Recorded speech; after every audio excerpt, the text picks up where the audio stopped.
and welcome to the show. Now, we have tried a few times on various Forza games, in fact, to get sort of slot car racing, scale electric racing working. Now, the way we've had it in the past would be have the turn on the various assists that you can, essentially turn on the derricks, as we would have it now, that make the car almost auto-drive themselves. The problem is that it never really worked, because, well, funnily enough, they're all trying to do the same thing. They can't really overtake each other. However, there is a little way that we have found. I say that we have found. I didn't actually find it. Some of the filming crew found this one. And that you could go and make them do some silly things. And that was by taking off pretty much all of the grip. You see, in the multiplayer lobby settings, there's a setting where you can turn down the grip available, and it makes things very silly.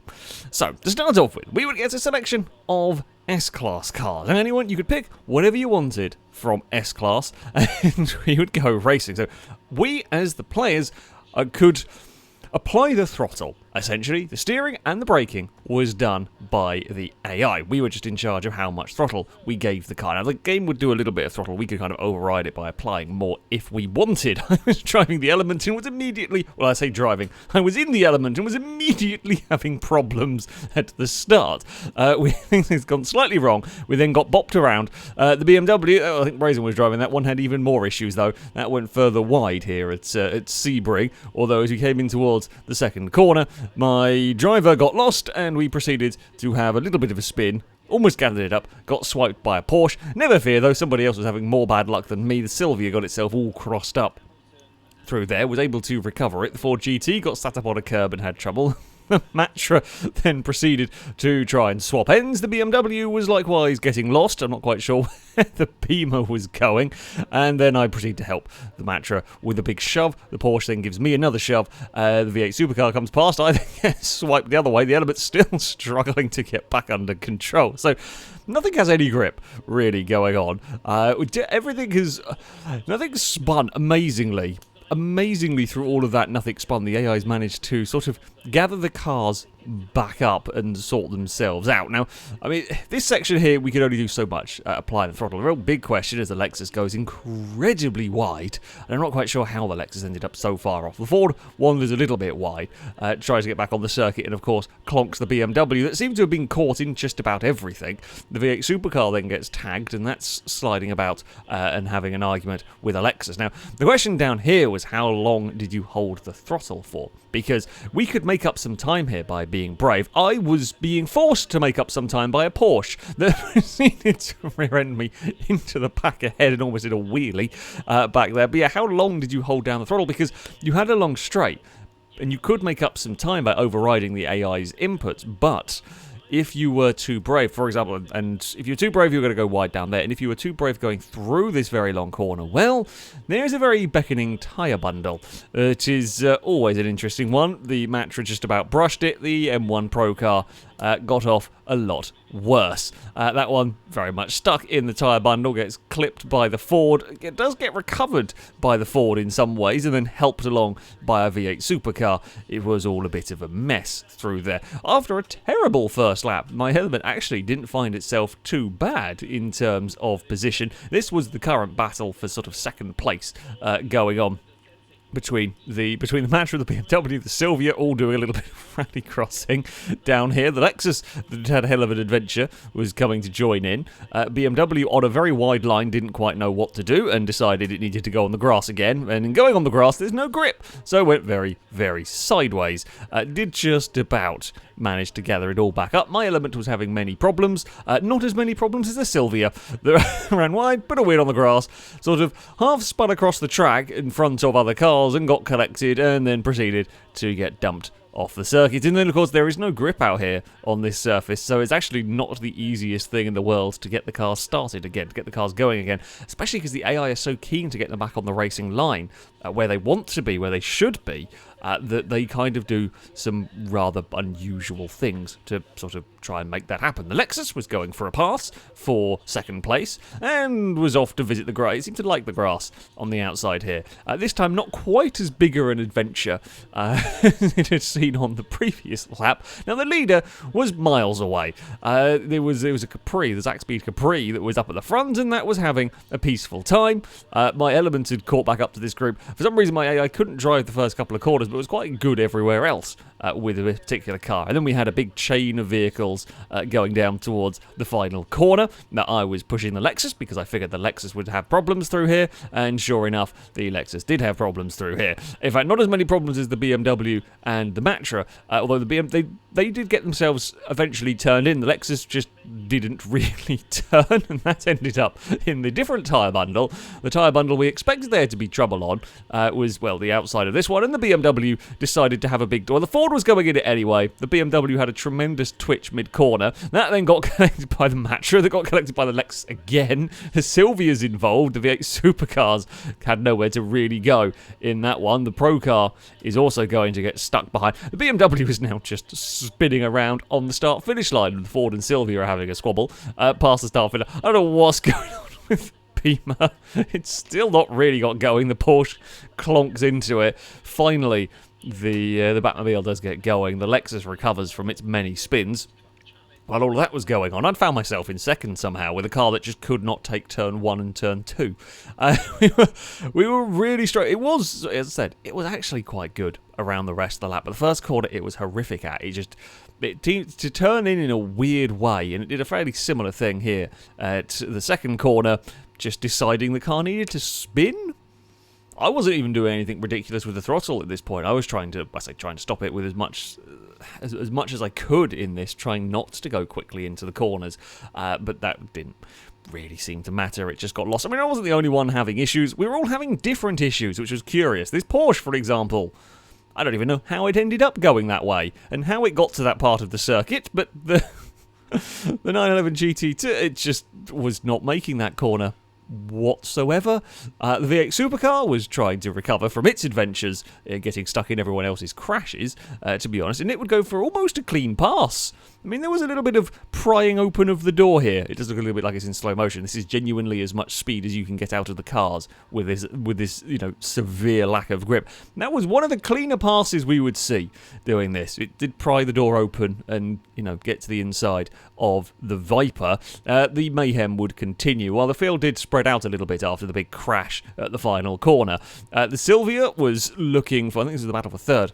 At this point, the Silvia there having a look, but again got a big wobble. That turn 2 was real problematic for these cars. On their own, they could mostly do a lot of the lap. It wasn't too much of a problem, but that sort of turn 1, turn 2 section didn't matter what was going on. They just sometimes had some big problems. Case in point, the Porsche continued to have big problems through this section. But it wasn't just the Porsche, the BMW was also. We can't figure out, we don't really know what causes cars to have more or less problems when it comes to this, but the BMW was certainly not enjoying its time around this circuit, proceeding to synchronised spin with Matra into the second corner.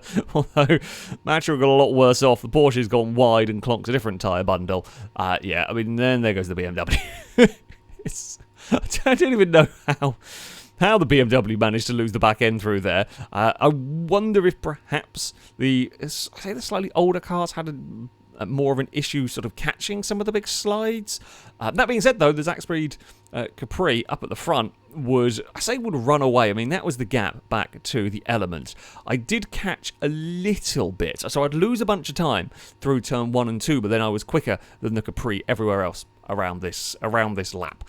Don't quite know how or why, but the Element was actually not too shabby around this circuit. I thought after the first half a lap I'd made a terrible choice in my car, but it turns out I hadn't. Longbow was careful with the Capri through the final corner, didn't push it too hard. My only chance of winning that one was the Capri smack the wall. As it was, though, the Capri would take victory, a very, very comfortable victory in that one. So it had proved highly entertaining. We decided to have another go. This time, though, we went with some B-class cars. The grid was set properly this time, so it was reverse PI. Highest PI cars would start at the back, lowest PI cars at the front. I didn't really know what to pick, so decided to go for a Jag. I've got to represent, is the closest to my actual car in the game. But I was fully expecting the big XF R to be terrible.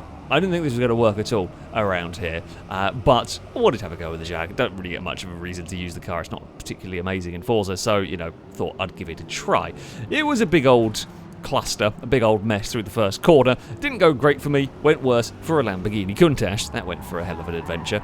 We proceed to get pushed a little bit of the way down here towards turn 2. There's some scrambling going on up front, the Esprit finding itself a little bit out wide. And this was how a lot of the overtakes were happening. You would get a car that just had a little bit more grip, was able to pry the door open, and I'd do exactly the same thing to the Alpine that would get a little bit sideways. Gets a bit of a clonk from the Nissan on the way past, as you know, there was going to be a fair bit of contact along the way with this, because yeah, we don't have any control over the steering here. The AI's doing the steering, we are just applying the throttle, which often leads to, yeah, the doors being open, although sometimes the AI's just made a mistake. The Nissan running wide, pretty much on its own. It may have got a little bit of a bump from the Alpine on the way down there, but yeah, sometimes they just get carried away a little bit, or maybe it carried too much speed in the braking zone, who knows. Was nothing though compared to the Countach, that having had adventures at turn 1 wasn't doing great, and then at the next, well, at the end of the long straight, just gave up turning. It was just into the gravel trap, and that's a very long, it's a really, really long way off the circuit. Now, because there is just simply less grip in the gravel trap and whatnot, and there is, you know, now far less grip overall. But the Countach, it didn't even know what to do now. It got stuck so far into the gravel trap at this point. Its day was done, pretty much. I'm going to hazard a guess, perhaps the Countach having problems with massive rear tyres and tiny front tyres, maybe not playing very nicely with this sort of setup with the game, and as best as it was trying to be corralled back to the circuit, the AI had decided it had had enough and just wanted to go and build some sandcastles. This was the front group, so it was the Megane that was leading the way. A surprise vehicle to be doing well. We all thought front-wheel drive was going to be terrible at this, but the Megane was the lowest PI, so it did start on pole. That was being chased down by a Ferrari. The Alfa Romeo 4C would have a dive to the inside, getting past the Z3, and, well, the Alfa Romeo would make the pass work. The BMW would have a big off, although the Ferrari on its own managed to have a big off. That corner is difficult at the best of times, but it was very easy for the AIs to have problems through there. It wasn't the only one. You see the Lexus sliding off in the background. So yeah, the Z3 did not have a great time. The camera doesn't quite know how to follow a lot of what's going on here, because the cars are going a lot slower than it's ever expecting, really. Now, my Jag had stayed on the circuit throughout all of this. It had gone fairly well, and I had found the other big saloon car and a BMW M2, and also quite a big car. All three of these were expected to be fairly useless at this, but they'd all stayed on the track at the start, and we'd found a weird sort of a thing. My Jag was actually very good. In fact, the HSV was quite good as well. The BMW, though, was very fast in a straight line, and while, you know, it was the highest PI car here, we're not quite sure how the M2 was able to put its power down in such a way. Perhaps modern cars were the way to go with this. They'd have slightly better traction. I found a gap to the inside of the HSV. Well, I found a gap to the inside of the HSV, helped slightly by the fact that the M2 was so slow in the corner. In theory, maybe would the modern chassis be better at putting down the power, even though there is severely limited grip available? Possibly, but you would have thought they'd be better in the corners as well. Why the M2 was so good down the straights and so terrible at the corners, certainly compared to this very big and very heavy Jaguar, I don't know. But I was desperate to try and find a way past, because we were actually being slowed down through the corners by the BMW. I was on the throttle trying to get it to move out of the way. Of course, the AI doesn't really know how to overtake. But yeah, a lot of what I was doing was kind of hoping that it could pry the door open a little bit on the BMW, but then we came to a straight, and the M2 would run away from us for some inexplicable reason. It just, yeah, liked to shoot off into the distance. Well, sure. I would have to sit there for a little bit. The Alpine was battling away with the Nissan as they go through, I say, what would normally be a flat-out section of the circuit, but of course isn't flat-out anymore. The BMW had a massive moment on its own, and, well, that would cause all sorts of chaos for everybody, really. Back here, the Alpine was stuck on the outside, the Lotus was stuck on the outside, the BMW was on the grass already, and everybody's building some more sandcastles down here. Yeah, you don't want to be... The AIs naturally go to the outside down that part, and we saw the Countach have an off completely on its own down here, and if you're stuck on the outside, you're going to be in trouble. And that was 3 more cars visiting bits of scenery. Not quite as far buried into the gravel as the Countach went. I mean, the Z3's gone further. The Esprit and the Alpine were able to kind of drag themselves back onto the circuit and return to the racing, even if it was not particularly exciting. Now, I was continuing to be frustrated and stuck behind the BMW in this one. The Ferrari was the quickest car of the lot, pretty much. It had an error on lap 1, and it took a couple of laps to kind of catch back up to us, but once it got there, it was the fastest. However, it was struggling to get past the big boats. The 4C would end up out wide and off the circuit, and that would promote this to now become the battle for second place. I wanted to try and find a way past the BMW because I was aware that if I didn't get past the Beamer, well, the Ferrari was going to be trying exactly the same tactics on me that I was trying on the BMW, essentially. The Ferrari was wanting to try and sort of pry the door open to get past me because it outhandled me, and sure enough, we are trying to go 3 wide. Again, remember, no grip. Very little grip here, and the AIs are in control of a lot of what goes on here. We managed to make it stick, though. We pried the door open. I mean, we were pushed by the Ferrari. We pushed the BMW. We made it stick. The Ferrari was looking around the outside. I was trying to blip the throttle to make my car understeer to essentially prevent the Ferrari from taking the racing line that it wanted, make it go wide. The Renault fell off the circuit on the outside of the final corner, but it didn't matter too much for the Renault. That would take victory. We would cross the line in second and take a surprising second. The Jag surprisingly good. So when we moved on to the third race, I decided to stick with Jag, and it immediately felt like a bad idea. Off the line, things went very badly wrong for me in a Cadillac. Neither of us had any grip, any traction. We both had this sort of weird, massive, twitchy spin, and it just didn't go well. It did not go well, although we were at least on the inside for the first corner, which felt more promising, although everything surprisingly sorted itself out, despite the fact the Camaro was stuck very sideways and very far out. I mean, I was tucked on the inside, the Hyundai found a gap, and, well, when you find a gap here, when you pry that gap open, you've got to go for it. Now it's just a cluster of cars. Again, got no control over it. Well, we can, you know, put the throttle in, we can't get the cars to brake any more than what they're already doing. So, yeah, it was about to go terribly wrong for me and the Hyundai that would end up out very wide in the dirt. The Alfa Romeo had already had a sort of moment on the gravel, and that had lost out. My terrible rejoin just straight across the nose of everybody. Probably got the punishment it deserved. Again, I had no control over that. We will say that is AI-induced. But yeah, the Alfa Romeo immediately put us back onto the gravel, which was probably deserved. The Hyundai would get itself past, and we would have to sort of settle in for last for the moment. The Hyundai celebrated by immediately falling off the track. Now, because for this, we're using these cars. These are all completely stock. In this field, there is a mix of tyre compounds going on. The Levorg and the Hyundai were on race tyres, which in theory should have given them a bit of an advantage. Although we were kind of curious to see how it would all pan out in this one, because while there is a fraction of the grip that there should be available, in theory the slick tyres having more grip to start with should still have more grip, and that certainly did look the case a little bit for the Levorg, although it wasn't easy getting past. It kind of got alongside the Camaro, but they get contact, they get sort of a little bit stuck together, and the Levorg is going to get carted wide. It finds a big old ditch over there to bounce around. Don't worry, it's not the first car, won't be the last car that would find itself in trouble out there. The Levorg is then rear wheels in the sand, big kick of oversteer, trying to find a way, past around the outside, just trying to look for a way to keep going, I think, in that case.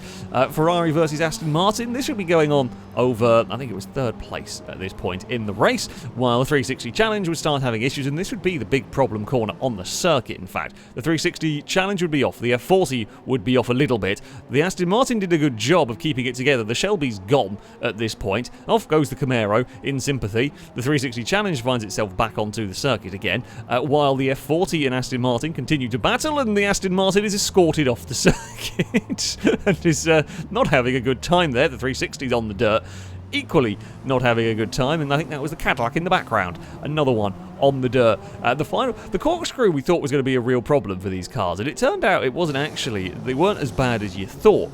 It was these final couple of corners were the real problem. The Hyundai had even more problems. While it was on slick tyres, this car was not enjoying life. This accident we saw quite a lot of. Cars running a little bit wide out of one corner got themselves dumped really wide. So wide, in fact, the replay cameras didn't know what to do.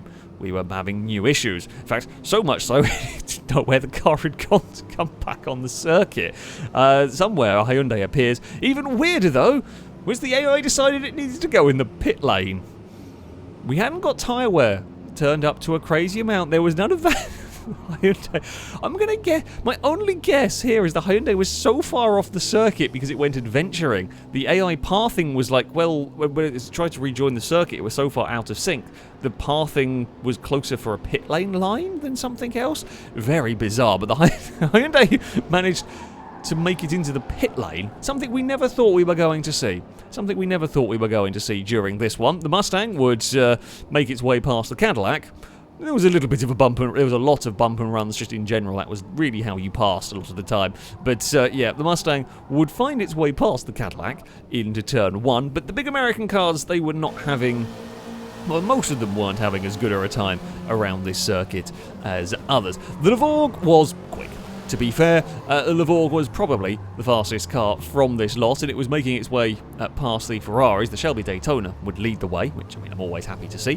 Levorg tries to go around the outside at the corkscrew, and, I mean, doesn't really work. It ends up off the circuit, and clonks the Ferrari. Now they both end up in the tyre bundle across the ditch. The F40 would get back on the circuit. I mean, I'm not sure what the Levorg's AI was attempting. It was a very illegal overtake, but a lot of them were, really, around here. My Jag plan wasn't really working. Well, it wasn't working amazingly well.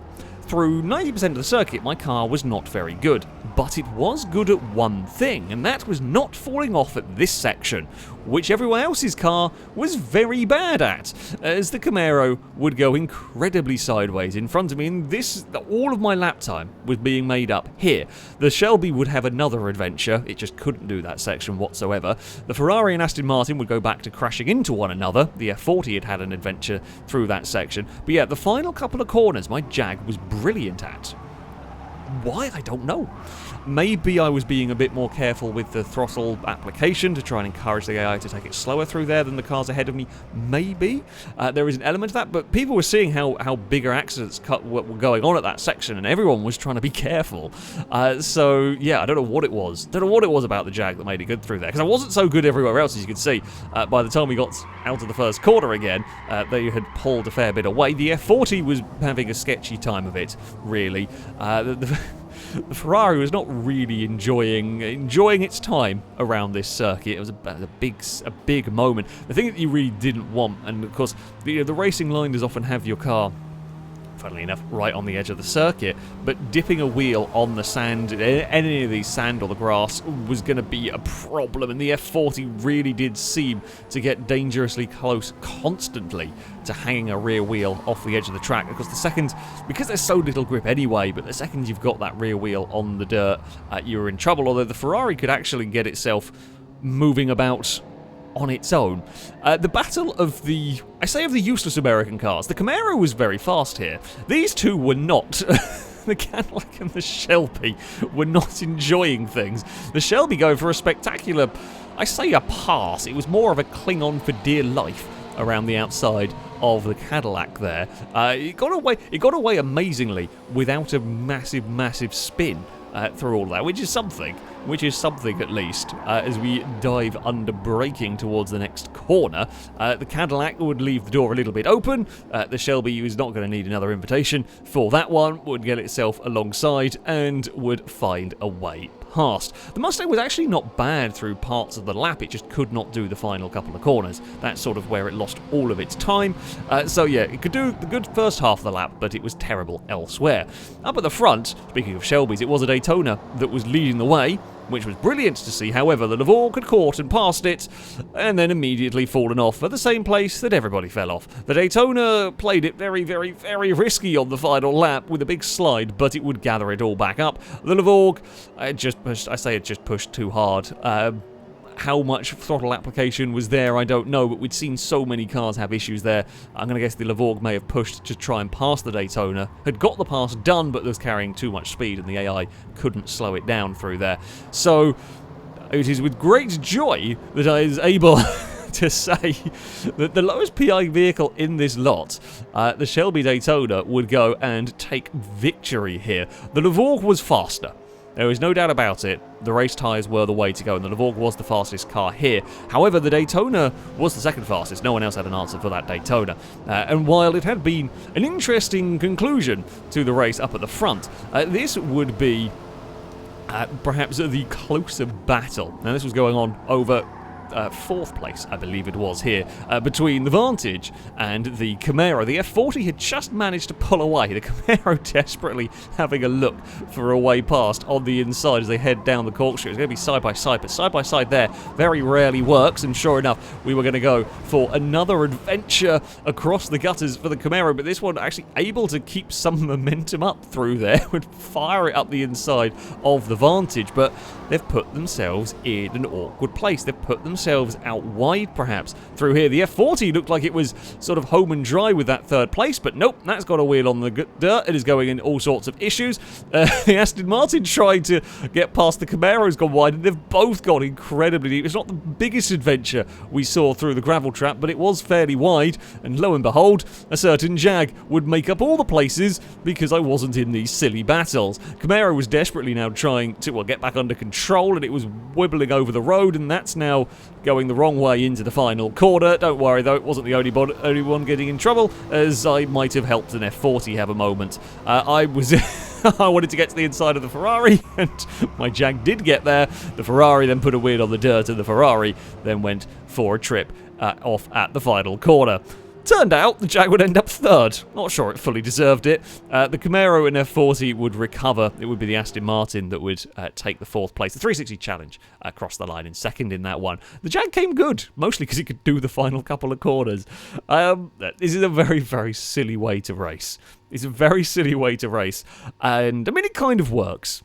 It kind of works in this weird sort of pseudo slot car racing, because yeah, all we had was control of the throttle. You might wonder why didn't we just sort of drive the cars ourselves with this really low grip settings, and that was tried. It actually wasn't all that exciting. It was funnier watching the AIs do this than it was us trying to do it, because the AIs are actually quite unpredictable trying to deal with this, especially with us lot pushing each other around and trying to encourage them with a little bit of throttle here and there. Yeah, it's a very silly game mode, a very silly form of racing. There were some surprising results, and trying to figure out why certain cars went well, we still don't really know, but it made for an entertaining spectacle. That much is for sure. But there we go. I hope you enjoyed this video. That is going to be it from me. Thank you all very much for watching, and until next time, goodbye.